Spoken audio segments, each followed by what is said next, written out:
A voice from the shadows whispered next to his ear. Found you.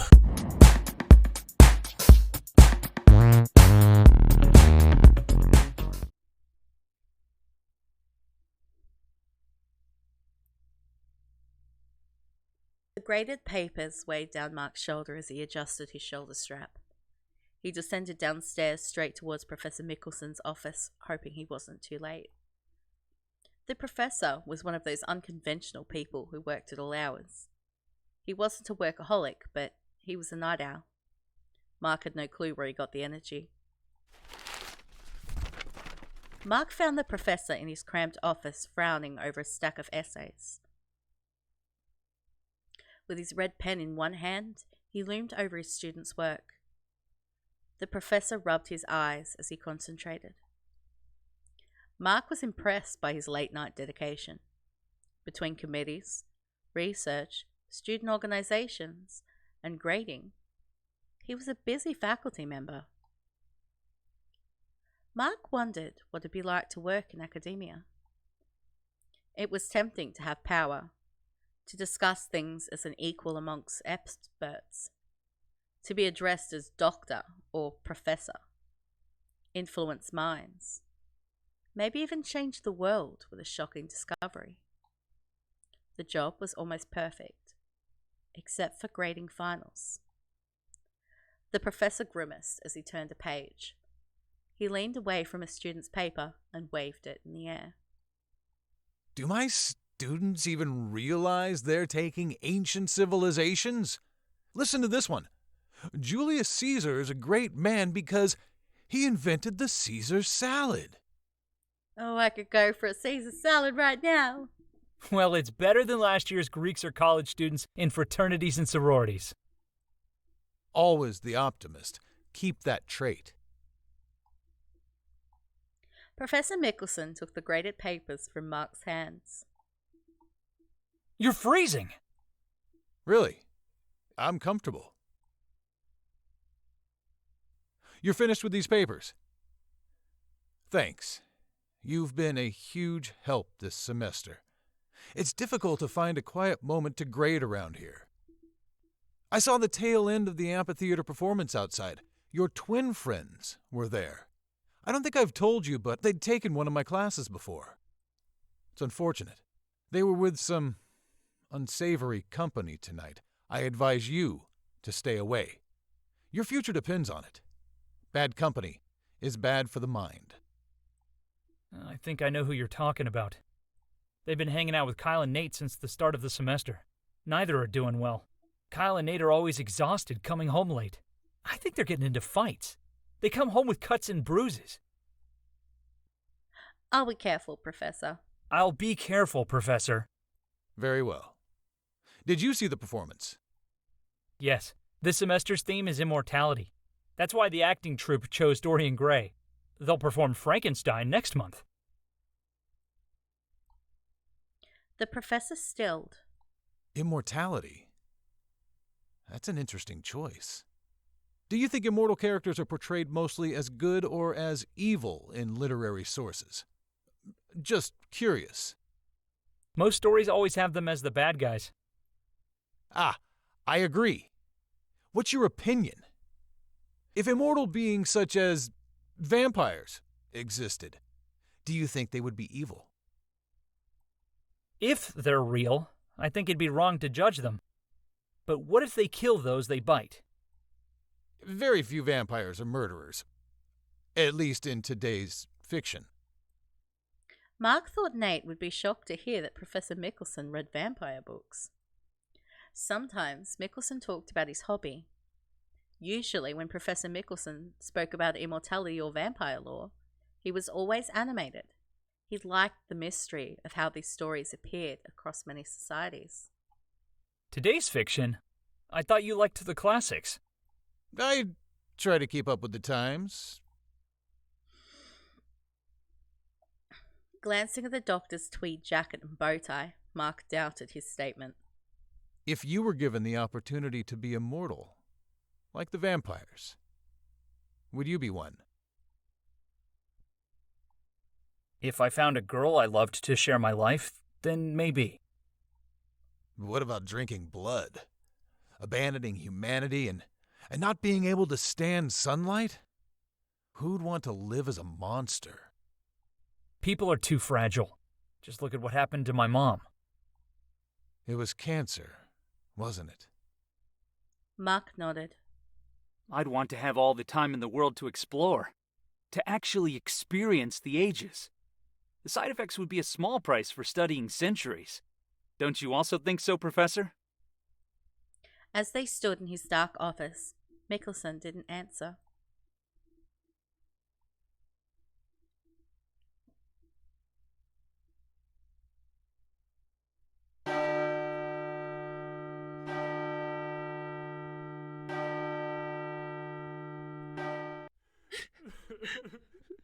St. George's University campus mourned Kendra, the murdered college student. Grey-robed monks held an outdoor Catholic mass. It was a standing room only. Her dorm mates huddled crying against each other near the altar. Mourners tried to comfort them, but they continued bawling. Ripping away her young life made no sense. Mark stared at the procession and hoped silently that no one else would be a victim. The stifling sun beat down the solemn crowd. Squeezing through the throngs of students, Mark reached the shaded sidewalk. He took in a deep breath, glad to be out of the crowds and away from the direct heat. Some of those around him wore angry expressions. Others crossed their arms. Some were simply stunned. Many had puffy stares or listless eyes. St. George's was a small campus, and Kendra's death affected every person. The tragedy rocked the campus, and few students felt safe. Female students now never left without at least 2 other friends beside them. Some students started carrying concealed weapons. The local stores sold out of mace. 2 voices caught Mark's attention. The professor, looking pale and fatigued, argued with Brother Luke. Mark is curious why they would fight.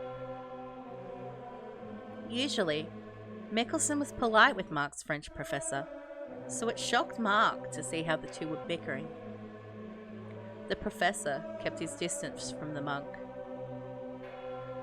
Blessing himself with the sign of the cross, Brother Luke walked stiffly away from Mickelson as the professor frowned. A small band started to play a farewell for Kendra. Professor Mickelson joined Mark under the covered sidewalk. He looked exhausted. It's a shame for such a young woman to die. There's no respect. What's going on with Brother Luke? We are all concerned with what's going on around campus. His eyes dragged slightly to the left as he spoke. The sweet scent of sunscreen struck Mark's nose. Mickelson must have bathed in it. Mark dispassionately watched the mass. Mark was not a religious person, but he understood the campus's need to say farewell to Kendra. As he watched Brother Luke celebrating the mass with the other monks, he wondered why he and the professor fought. Eventually, something about the sacrament caught his attention.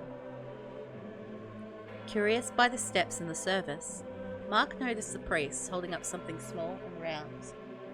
The monks declared it the actual body of Jesus the Christ. Mark didn't understand, but apparently they believed it to be so, and they handled it with reverence. He glanced at Mickelson.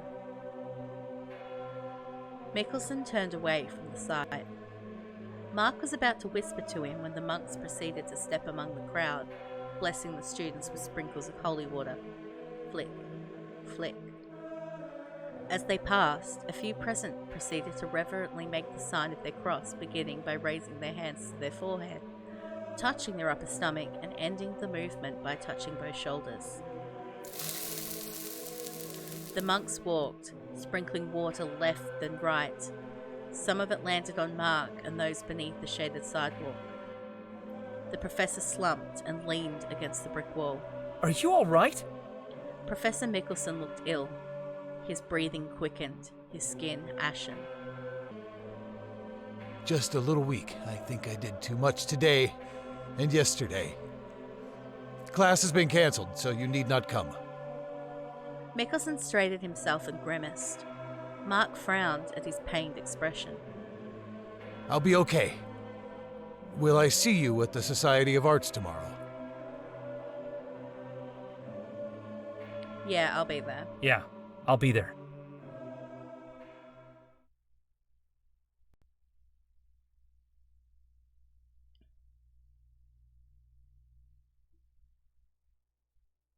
There was a missed call on his cell phone. Mark frowned. The number was one he recognized, but never used. Hesitating, he pressed redial. A cheery feminine voice answered the line. Oh, Mark! It's been a long time. How's school? Fine. Your father told me you're not coming home. I don't see why you don't. It's not like I'm going to bite. I think I might be interrupting your honeymoon period. I don't understand what's wrong with you two. Always so serious. If only you smiled some more. You're too handsome to be frowning all of the time. He wants to know what you want for your graduation. What I want? Yes, what you want. We're not able to make it. We are going to Paris. Why couldn't he have told me that? Well, you know your father. It's difficult for him too, you know. You remind him too much of the past. He's trying to move on in his life. To stop mourning. There was too much sadness that day. Mark wanted to forget it all. She was only making it worse. So if he ignores me, he can forget about her. Yes, Mark had some of his mother's traits, but he also inherited some of his father's. It seemed so unfair. That was the excuse his father gave every time he avoided Mark. Mark closed his eyes and tried his best to imagine his mother while she was still healthy. It was hard. For most of his teenage years, she fought to survive. Her thin hands used to stroke his cheeks and his hair. In those frail moments, his mother used to softly say how proud she was of him, how she would always love him, and that he and his father will be there for each other. However, his father's actions turned his mother's last promise into a lie. He can send me cash instead. Or how about buying me a car? Does he think money makes me happy? Is that what you want to hear? He wouldn't care anyways. Tell him to love me enough to call me himself when you both return home. Mark closed the phone. Something wet hit his cheeks.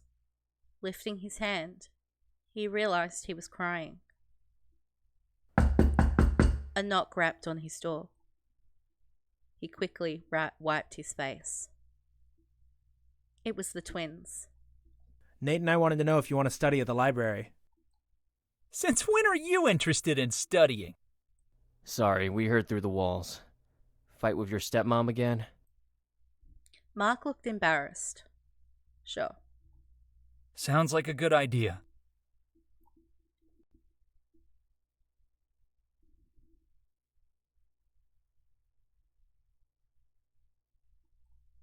Stretching, Mark leaned back on the library's cushy couches. Kyle and Nate flopped their heads back against where they sat. Scribbled notes and stacked reference books were scattered on the table between them. Kyle and Nate had scratched and copied study hints next to their thin original class notes. The notes were a mess. They'd only written a few words per slide and hadn't bothered to write down any of their class lectures. Mark wondered how they passed if this was their normal work. Reviewing the materials was good practice. The twins haven't asked for a study group in months. This was a positive change. Maybe those two had taken his advice and and would finish the year seriously. If anything, this was the distraction Mark needed. 2 hours of studying later, and Mark's brain started to feel like mush. Mark felt groggy and yawned. The twins looked at each other. You're tired, right? Go on ahead of us. We'll be fine. Mark left the library and started tracing back the sidewalks.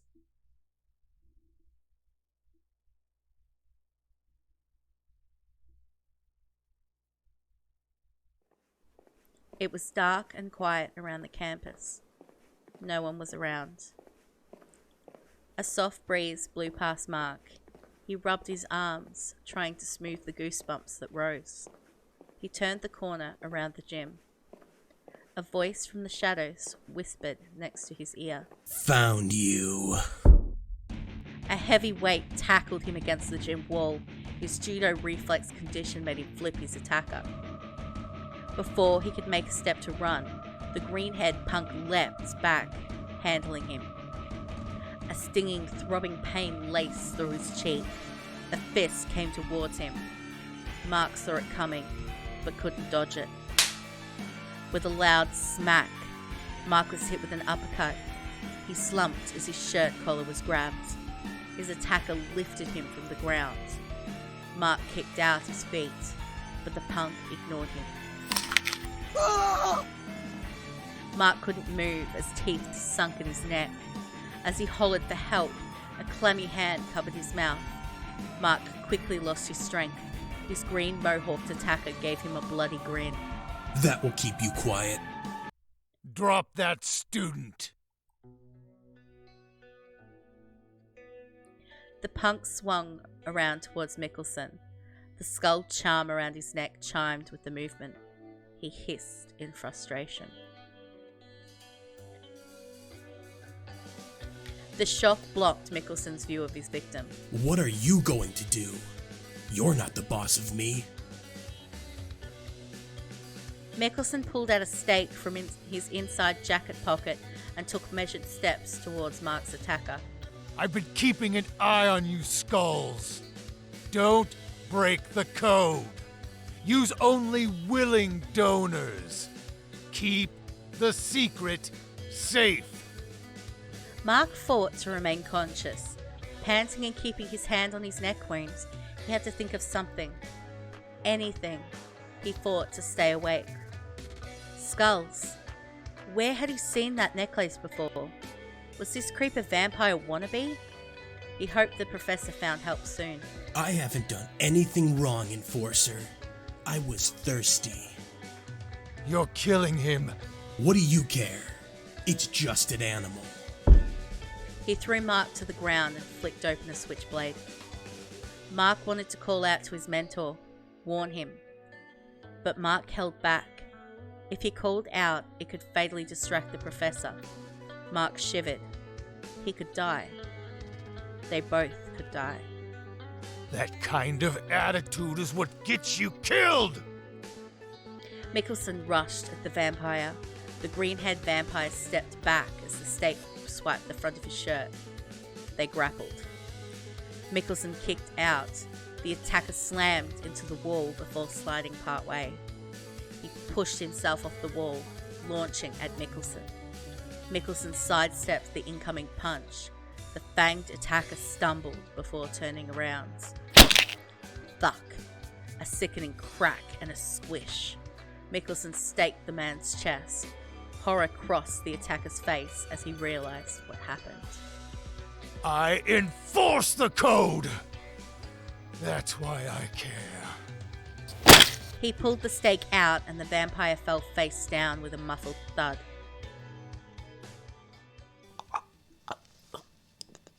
Mark grasped shallow breaths. Mickelson raced to him. Horror and recognition crossed his face. Tearing his sleeve, he used its material to stanch the blood flowing from Mark's neck. That son of a bitch. Sorrow fell across Mickelson's features. Mark was proud of the professor. He stopped the campus murderer. Suddenly, Mark's vision faded. He sputtered through shallow breaths. Oh God! I'm gonna die! Mickelson answered with a note of finality in his voice and a confidence Mark did not have. No. You haven't lost all of your blood. You're No. not going to die today. Dumb things on street, so many dumb things.